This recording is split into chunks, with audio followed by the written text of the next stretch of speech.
Good morning everyone. We are going to be doing some ink artwork this morning inspired by insects, and I've sent you out some gorgeous royalty-free images from Pexel. This one's particularly gorgeous. I thought I would work on. You know how much I love purple and blue, so I was drawn to this one. Obviously you can go for any of the others. Now before we get started on the ink work, you have to have a really good drawing. When you're doing this drawing, you should be doing it on like 240, 200 GSM cartridge paper of quite a nice high quality. You want a smooth surface for the ink so they run and they don't get stuck in the little valleys of the texture of the paper. But I knew before you want to get into that point, you'd like me to talk you through the drawing. So I'm going to do a demo drawing on this piece of paper, which is completely unsuitable for inks. It's also a lot bigger than we're going to be doing because we're going for A4, but it's just to talk you through how to do the drawing of this insect. Then I'm going to pull up my gorgeous drawing that I did earlier. I'm going to go all, Blue Peter on you. And talk you through how to deal with the next steps into the ink. So let's get on with things because I don't want to mess around and get this drawing done. Now I'm going to be working in quite a hard pencil just to show you how to see, so you can see the lines on the camera because it's a digital camera and it's white surface paper. On the picture that you should be working, please use a HB pencil. The lines will stay strong enough for you to be able to see them once you put the ink washes down, but they shouldn't be too super strong that they overtake the design of the artwork. Now, with this one, first of all, I'm right-handed, so I've ended up turning up this reference image upside down because for me, it's easier to draw a hook this way than to draw it that way, which is where this picture is going to do. So I'm drawing it upside down. It's a lot easier for my hand. If you're left-handed, you might find it easier the other way up. So it's up to you, but feel free to twizzle these images around and get comfortable. You should try and always have your picture so it's running parallel to your piece of paper, and that way you'll get the design correct. Now, what you're looking for when you're doing a drawing like this is ultimately one lead line that gives you an overall simple representation of the structure you're drawing. Now that can be in life drawing, or it can be when you're doing a giant mutant blue insect like this. For me, you can see it's this C shape, or maybe a U shape, it's up to you. So I'm holding my pencil towards the end, and I'm getting in that C shape. The idea of this line is first to set up the picture so I know how big my insect's going to be on my piece of paper and checking that I've got a bit of room on the other side. So if it does get a bit bigger, I've got that flex and I'm not going to fall off the edge of my paper. I'm not going to fall off it top and bottom as well. And I'm setting up the overall scale. So you should be drawing this shape but a lot softer than I am. And you can see that I've got multiple lines here. It can be messy. It really doesn't matter. It's pencil. You're going to work it up. Once you've got that, I can see this body is fundamentally divided into 3 sections. So I'm going to start dividing up those 3 sections. And I'm looking at where things sit in relationship to one another. So you can see the shoulder there is in line with the tail. So I'm going to start roughly drawing it up. Now you will find that it's easier to draw in straight lines than it is to get accurate curves at this stage. Bring that shoulder down, so that shoulder's in line. So I'm seeing how they sit in line with each other. I've then got this section of the chest that comes up, and then I'm going to have my head sitting up here. Is my head too high? No, it looks pretty good. And you can see I'm really sketchy. It doesn't matter, you can be really sketchy. Once I've got that and I've got my basic straight down, I might just want to stick some legs in to check that my spacing gaps between various legs are correct and that I've got the length of the body, because you can get this too short, then you have problems. You have to make sure that you've got that the right length.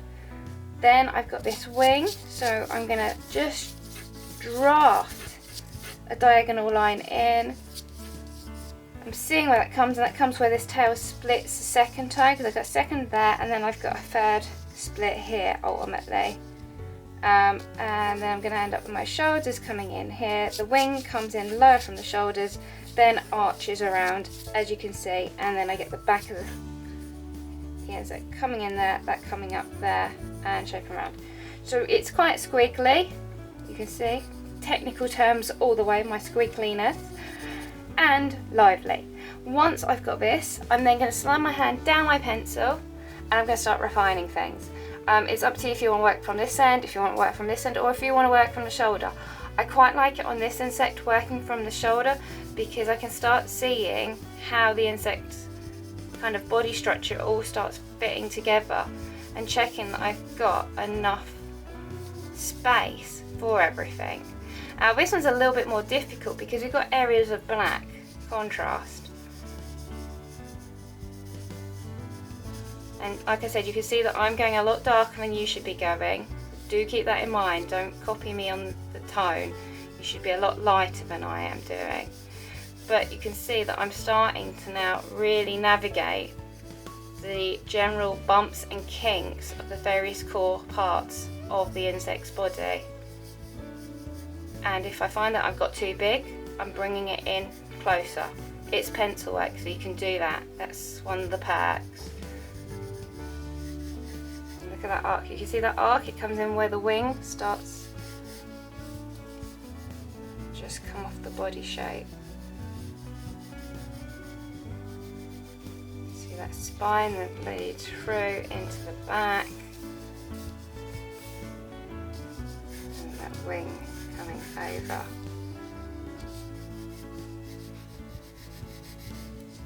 And I'm looking at this angle, so that angle is a little bit softer than that angle. So bring that down, bring that up, and then bring that up even more. I've got this lovely kind of curve that wraps around, and it's a little bit more bumped, and then it kind of comes in tighter. Then again, I've got that bit that comes in.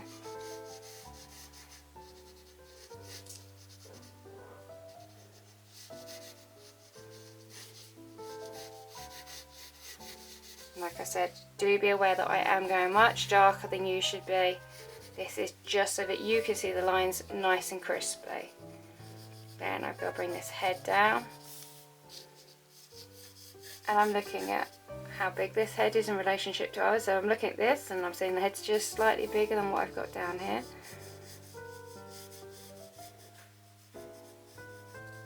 And you might find putting the eye in really helps you get that shape.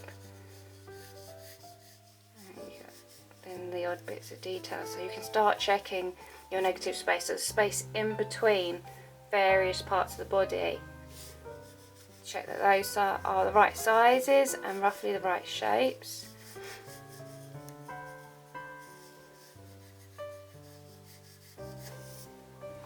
Okay, and then you can see you've got the main body structure down. I'm not perfect because I'm drawing at a slight angle, so do make sure that you can see things quite easily where you're coming from, but it's giving you an idea of creating the main skeleton, which you then can move up and down. So let's bring that arm in here. So sorry, I just lost track of where I was then, talking away. And then that hooks round there.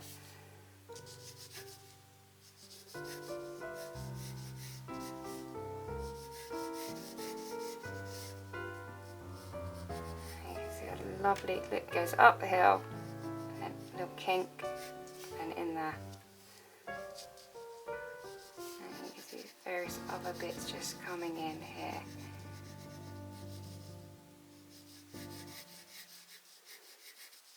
I think I might need to bring that up. And as you're going along and you're making changes, do make sure you're using a rubber to get rid of them, as I will do in a minute. Checking that I've got that bit and that arching over. I think I might need to bring that in a little bit more.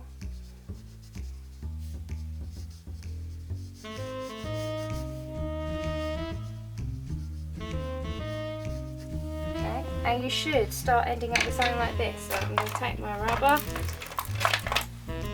Check that it's clean so I don't pause out anything, and start getting rid of those construction lines, those initial sections where you were thinking how big and what kind of shape, and just laying down lots of thought process and analysing your structure that you're drawing and seeing. hopefully, if all has gone to plan, you should have something that looks quite similar to your insect and also be kind of nice and central on your piece of paper.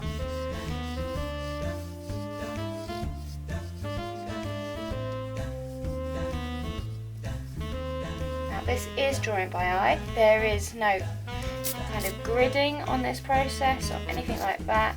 And the more you draw by eye, the better you'll get. It's harder at the earlier stages, but well worth it in the end. You will get much faster, you will become accurate, and you'll also start noticing your signature style that you draw by just intuitively that makes you you.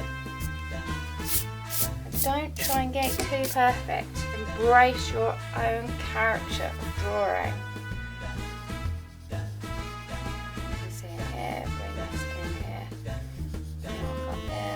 My hand slid right down.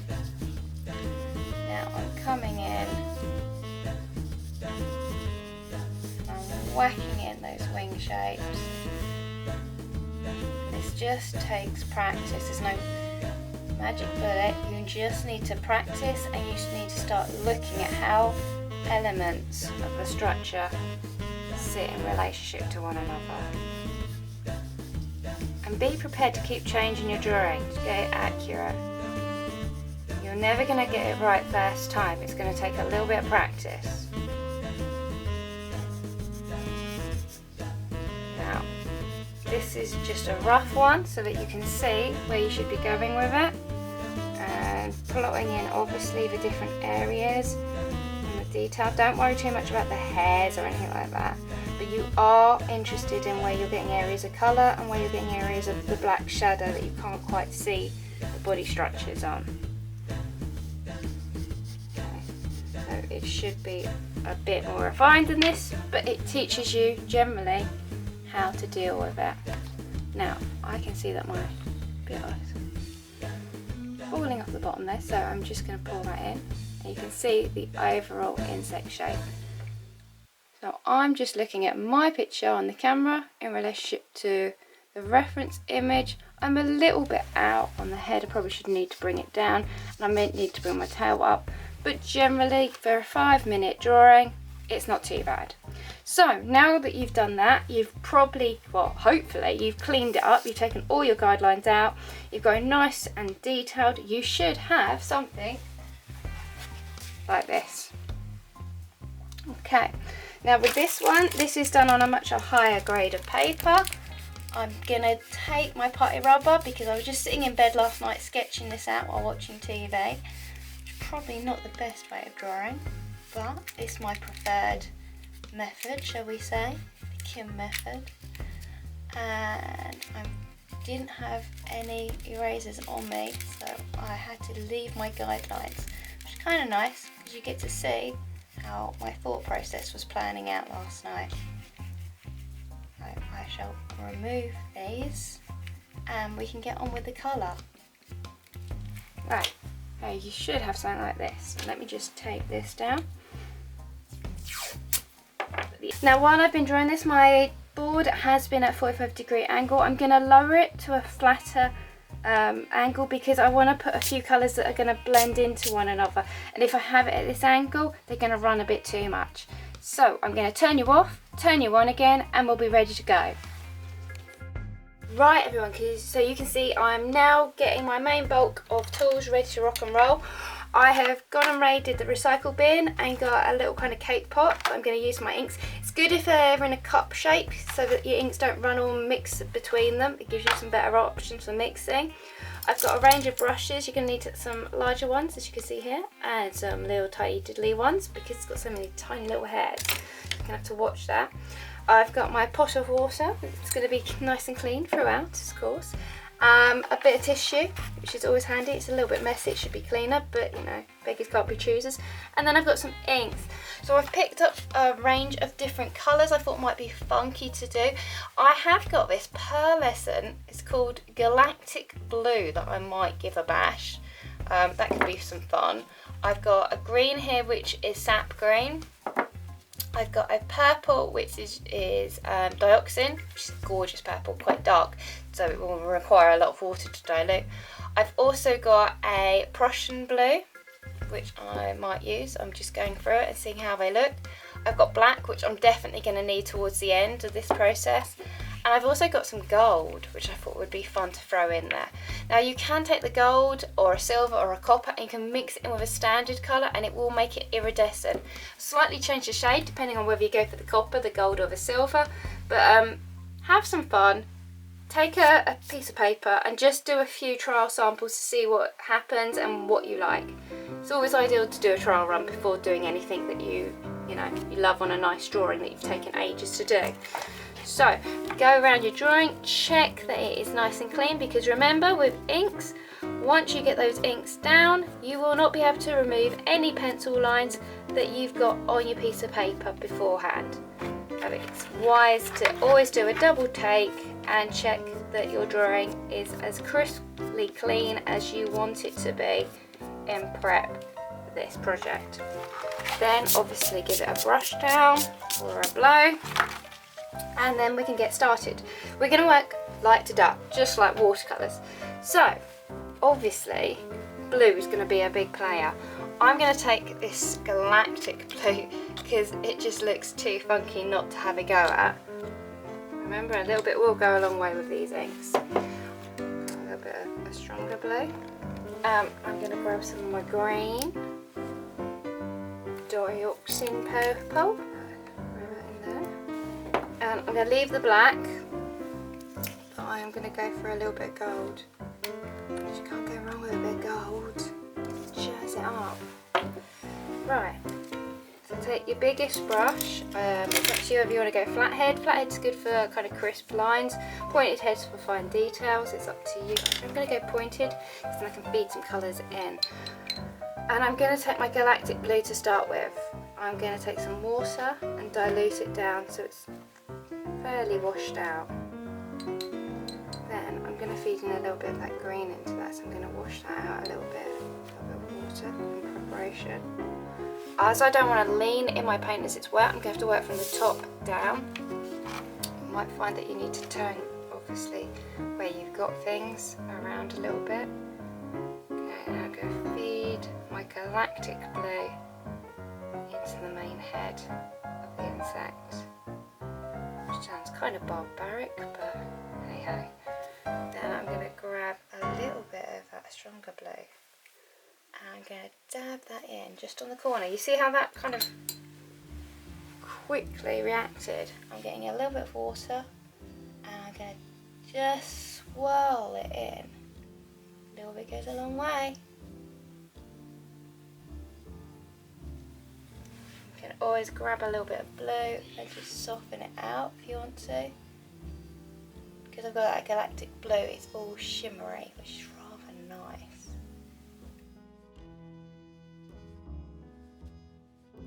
So let's go for a little bit more now. Let's go down the body. You can see that little valley open up. It starts to pour in. The blue in there. I'm going to add some purple in this bit over the back. Now the purple is even stronger than the blue, so be careful how much you're adding. You can see that reaction quite quickly.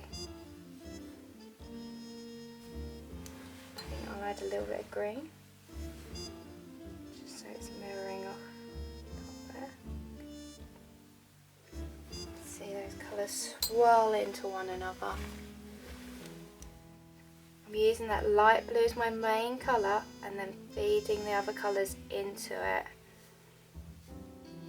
The trick is to be very careful, not introduce too much of the stronger pigments. And see there, it goes a little bit too strong, so I'm going to grab a little bit of water, just dilute it down, break it up a little bit. Take a little bit of that purple and add it up here now. So I'm looking at how this all relates to one another.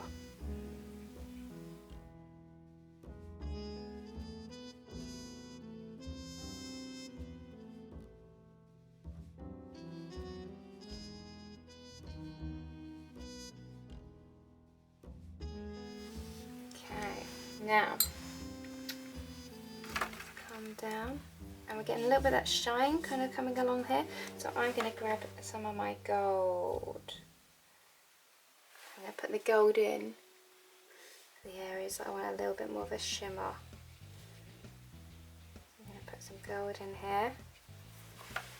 Then I'm going to grab my blue. Just gently work that in. Then I'm going to grab a little bit of the stronger blue, depends if you've got it. Dot some of that in, add a little bit of water just to tease it about. And I'm going to add a little bit of purple. Careful about that, I could see I just picked up way too much. And I'm going to grab some water and get these colours just to gently bleed into one another. I'm going to tease out some of that gold. Just like so. Easy peasy, lemon squeezy. Okay, you can see we're pretty much over a huge bulk of the insect by now. I'm going to repeat my process. So remember how I picked up some gold, put that down for my lighter areas. Then I'm going to work up through my colours. So I've got my soft light blue first. Now because the gold's got a little bit of that yellowy tone, you're going to get a green naturally evolving. Don't worry. And a little bit of the blue. Stronger. So you can see here it's about feeding in colours. Looking at your tonal contrast that you're trying to get. Taking your brush, cleaning it out. And then just pulling the pigment around the surface of the contour you're trying to represent, making sure that you dilute the pigment or the ink if you need areas that are lighter. Now you could take a tissue and you could blow it off if you want to as well. That will also work. Okay. Right, so I'm going to put in my gold on the wings.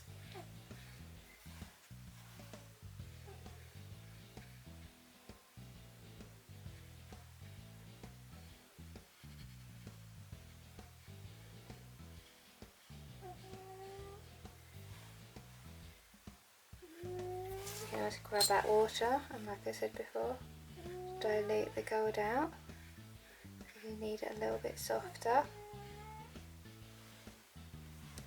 And also I'm going to put some gold on the legs.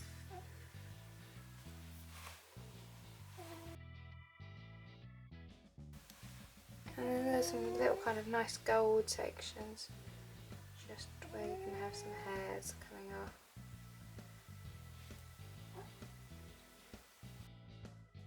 Right, at this stage, generally what we need to do is allow this to dry.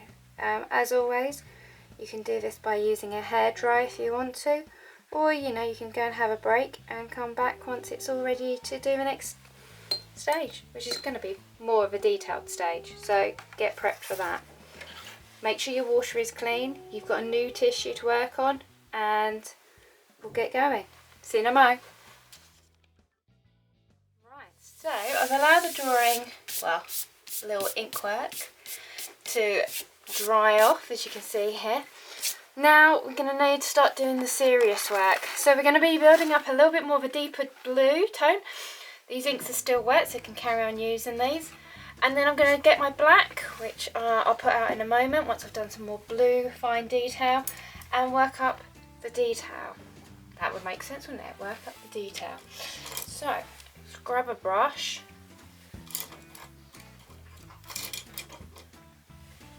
right, let's put in a little bit of blue around there. Then I'm going to grab a bit of water, I'll put that there, you can see what I'm doing a bit easier, and blend that darker shade in to the edge I want it.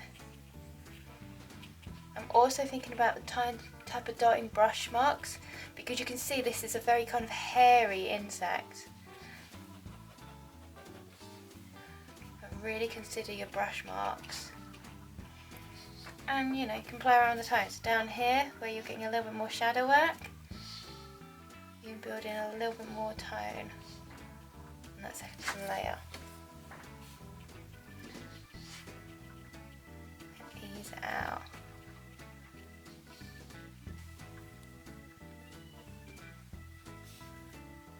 Okay, I'm going to get a little bit more in here. Put up a bit of texture.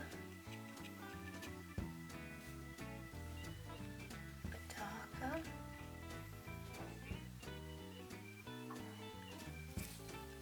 Grab that water, run your fingers through the hairs of the brush so you haven't got loads of water on your brush. Just a bit. Smooth out that ink tone. You'll still get a few dottiness, but you want that dottiness.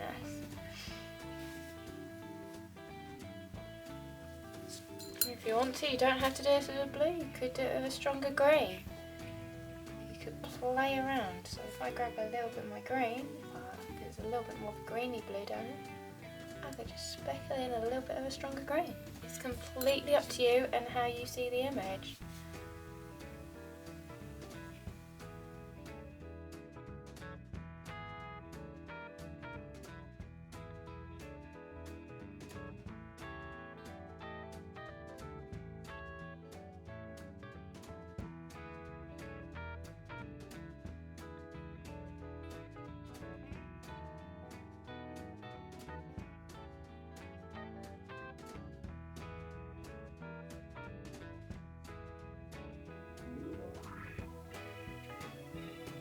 Remember to leave the highlighted areas, you can see it here like I am. Use water to dilute out your colour and work it real slow. So that your brush marks are becoming more spaced out and the tone isn't as strong. Obviously areas where you might want to go a little bit darker, you could mix the blue in with the purple. You'll get a slightly darker tone. It's up to you on how far you want to go with that.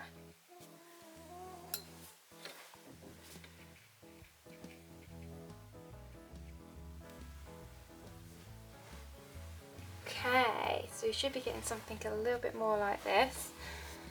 I'm just going to put in a little bit more purple on some of the legs. Just work that through.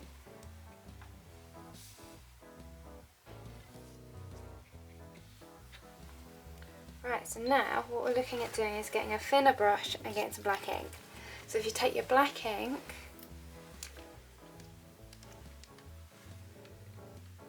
a little bit out, and again with this, it'll go a long way.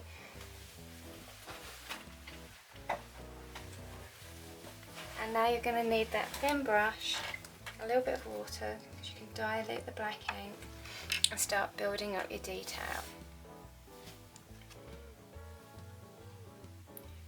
It's going to be quite strong to start with, so you might want to do a splodge over there just to get a feel on the brush. Check that your line is correct. And then start painting in your hairs and your detail.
hopefully you should be getting something that resembles a bit like this. Now I know, as always I say, yours will be better than mine because you've had a lot more time to play around with this. I'm just quickly trying to get the demo up and running for you so you can see how to do it. But have a play, see what you think, you know, consider the type of brush marks and textures you can build up, because with this type of painting it can mean everything, and how the subject really can come to life. You can also colour in the background and make that black. If you do, it will already pop. The problem that you have with something like this though is that the fine hairs will disappear, so do be considerate of what will happen then. Also probably should be a bit cleaner than I'm a little bit splattery in my ink, but yeah, it's all part of the character, obviously the artwork. So I hope you've had a fun time, you've enjoyed yourself, and you found a new medium that you really enjoy. I know I love inks. See you next week.